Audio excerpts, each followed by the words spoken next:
ጥቂት ነገርን አትናቁ። ሁሉ ጊዜ ጥቂት ነገርን የሚንቅ ሰው ነው ለስንፍና የሚዳረገው። አሁን ይሄን አደረኩት አላደረኩት ምን ይለወጣል? ምን ይቀራል? ምን ይመጣል? መጽሐፍ ቅዱስ ጥቂት በጥቂት የምትከማች ሀብት ትበዛለች ብሎ ይናገራል። ምን ማለት ፈልጌ ነው? ዛሬ የምትጀምሯት ምናልባት አንድ ነገር ሊሆን ይችላል። አንድ ፑሽ አፕ ስፖርተኛ ለመሆን ብታስቡ አንድ ፑሽ አፕ ምንም ለውጥ የሚያመጣ ላይመስል ይችላል። ነገ ሁለት ብታረጉትም ትልቅ ነገር በህይወታችሁ ላይ ሰውነታችሁ ላይ የሚያመጣ ለውጥ ላይኖር ይችላል።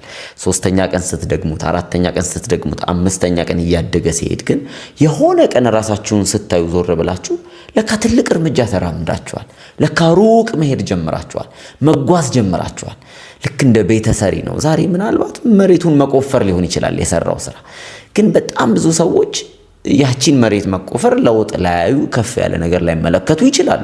ነገር ግን እዛች መሬት የቆፈረው ላይ የሆነ ድንጋይ ነገር ጨመረበት። አሁንም ምንም የሚታይ ነገር የለም። ነገር ግን ከሌላኛው መሬት ይሄኛው መሬት እየተቀየረ ነው። ነገር መሸከም የሚችል መሬት እየሆነ ነው። ከዛ ቀስ እያለ አንድ ዙር ብሎኬት ሲያስቀምጥበት፣ ሲሚንቶ ሲያደርግበት፣ ሲደርብ የሆነ የተዋበ ትልቅ ድንቅ ቤት ይሆናል። ታውቃላችሁ፣ ብዙ ጊዜ ኮንስትራክሽን ሰፈሮች ጋር ብትሄዱ አንደኛው ልክ የሆነ ነገር መስራት ሲጀምር አካባቢው ያሉ ሁሉ መነቃቃት ይጀምራሉ። አካባቢው ያሉ ሁሉ መገነባባት ይጀምራሉ። ያኛውን ስለተመለከቱ ምን ልላችሁ ፈልጌ ነው፣ ጥቂት ነገር ምን ትሰራለች ብላችሁ እንዳትንቁ። ያቺ ጥቂት ነገር በስታ አድጋ ትልቅ ትሆናለች።